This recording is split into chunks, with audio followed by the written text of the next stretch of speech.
Are Zelensky's own Western allies, through leaky supply chains and dual-use exports, now indirectly helping Russia keep its battlefield arsenal alive? With Moscow rolling out new missiles and drones packed with imported electronics, are Western sanctions massively failing to stop Putin's next-generation weapons? Has Russia effectively fooled Trump's sanctions regime by fielding the S-71K missile stuffed with critical parts made in the US, Germany, Switzerland, and other Western states? After Ukraine counted over 10,000 foreign-made components in a single Russian drone and missile barrage, how much Western technology is really baked into Putin's war machine? Russia's newest S-71K Kovyor cruise missile is reportedly built with a significant number of Western-origin electronic components, according to fresh Ukrainian intelligence. The revelation came after Ukraine's military intelligence service released detailed technical information and a 3D model of the missile's design and internals. The missile, developed by United Aircraft Corporation for the Su-57 fighter, was first deployed by Russia in late 2025, Ukrainian and open-source reports say. Ukrainian analysts say the S-71K's onboard systems prominently feature a majority of electronic components sourced from foreign, mostly Western manufacturers. These components reportedly include parts made in the United States, Germany, Japan, Switzerland, Ireland, as well as in China and Taiwan.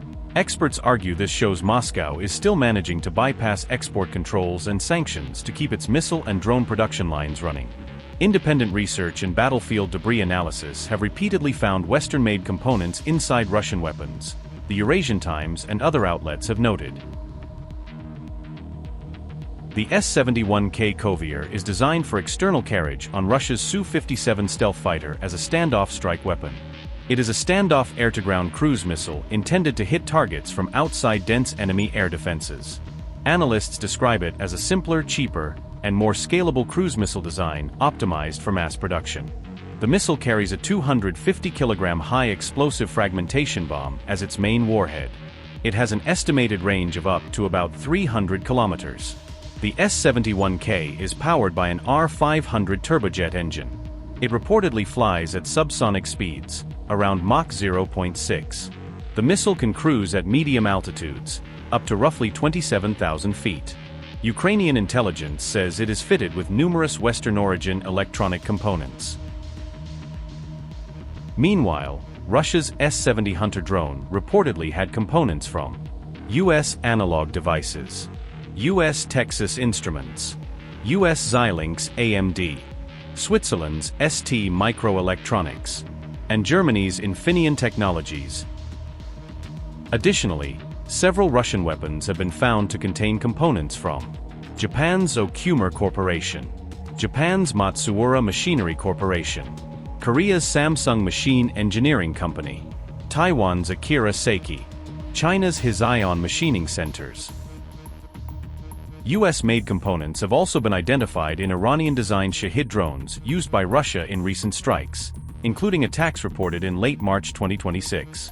Ukrainian President Volodymyr Zelensky has said that Russian drones and missiles contained over 100,000 foreign-made components, underscoring the scale of the supply chain problem. Against this backdrop, fresh political tension has erupted inside the European Union as Zelensky pushes harder for Ukraine's fast-track EU membership, linking it to Europe's security and sanctions enforcement. According to a Financial Times report, at least 7 senior EU officials have broken ranks in private, voicing frustration with Kyiv's expectations and tactics. Kyiv's demand for rapid entry has triggered friction across several European capitals, where leaders worry about overpromising and under-delivering to Ukrainian voters. So far, EU leaders have made clear they will not formally fast-track Ukraine's accession, insisting that normal criteria and procedures still apply. Some officials told The Foot that Kyiv's rhetoric has even turned sharply Eurosceptic in recent talks, accusing the bloc of dragging its feet and moving goalposts. Membership is not a gift, one official said, hinting that Kyiv may misunderstand how enlargement actually works inside the EU system. Another complained that Ukrainian envoys keep saying "you owe us," a tone diplomats insist is not helpful when they are trying to build consensus at home. A third official admitted we have a real problem, blaming some in Zelensky's team for downplaying complex EU rules in favor of headline timelines.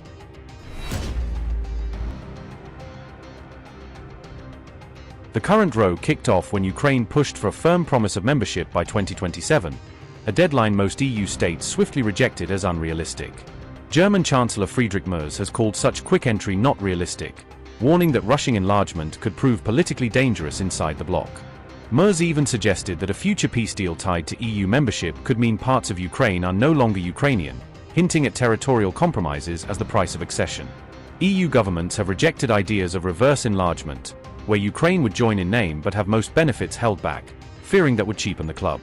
Officials worry such tricks would shatter the credibility of the accession process and turn membership into a hollow label with no real meaning. Instead, France and Germany have floated a staged entry model, offering symbolic perks and gradual access to EU programs as reforms advance. Under that plan, each completed reform step would unlock a limited set of benefits, long before Kyiv gains full voting rights or budget access. Diplomats privately admit this likely means at least a decade before Ukraine sits as a full-fledged member at the table. Asked about the Franco-German idea, Zelensky urged Europe to be fair, saying Ukraine does not need symbolic entry without real rights. He argues that Ukrainians are defending shared European values on the battlefield and therefore deserve full membership, not a second-class status. Two senior Ukrainian officials told the Financial Times that Zelensky has ordered a hard line on accession, rejecting half measures. Ukrainian diplomats have reportedly been instructed not to entertain staged or shadow membership models in their conversations with EU counterparts. "We won't even discuss it," one diplomat said, betting that over time EU capitals will grow more realistic and shift closer to Kyiv's maximalist line. Kyiv reportedly believes that time, public pressure, and the fear of losing Ukraine will ultimately pull Brussels closer to its position. At a recent summit in Cyprus, several EU leaders privately tried to cool Zelensky's expectations, stressing that rules and fatigue limit what they can promise. He had to hear some harsh truths, one official said of that blunt meeting, where leaders pushed back against Kyiv's 2027 timeline. Earlier in April, EU leaders approved a $90 billion loan package to keep Ukraine's state and war effort afloat through 2026 to 2027. The deal, unblocked after Viktor Orban's election defeat, is meant to cover budget needs and help Kyiv buy more weapons and ammunition. But officials also complain that Ukraine's reform drive has slowed, particularly on rule of law and anti-corruption changes. The FUT cited missed deadlines for key laws needed to open EU energy and industrial markets, fueling frustration in Brussels. Brussels has pushed for higher business taxes tied to the €90 billion loan, a condition Kyiv resists over fears it will strangle growth during war. With US support under review and the front lines largely frozen, Kyiv increasingly sees EU money, markets, and membership as its main strategic lifeline. In the meantime, US Defense Secretary Pete Hegseth has strongly urged European nations to stop waiting on the sidelines and assume leadership in supporting Ukraine. Every resource necessary at every echelon is available, legal, intel, and otherwise, to ensure that we minimize at every extent possible civilian casualties. And the suggestion was made that somehow AI might be used without a human in the loop, which is a classic Anthropic talking point, which is half of what we talked about previously. There is a human in the loop on decisions that are made, and the suggestion otherwise is to suggest that somehow AI is running targeting. Secretary Hegseth, why are we abandoning Ukraine? Senator, if you would hold that chart back up, Yep. I think that's a beautiful chart. I think that's exactly what we want. We want Europe stepping up and funding and shouldering the burden. They are rich countries worth $20 trillion versus an economy of $2 trillion. Europe can step up, Europe can fund it, and they have through our Pearl Initiative and through our European Command. That's exactly what the American people want to see, is other countries stepping up and funding that. If it's that important to Europe, which I understand why it is, and the incursion of Russia and the bravery of the Ukrainians, then European countries should pay for it, and that's exactly what that chart says, and that's the administration policy. So we don't have any interest in what happens in Ukraine. Is that what you're saying? It's only the Europeans? I'm saying the threat is far closer to rich and capable countries in Europe, and they should step up to lead the charge, and that's why that chart is a good thing to see.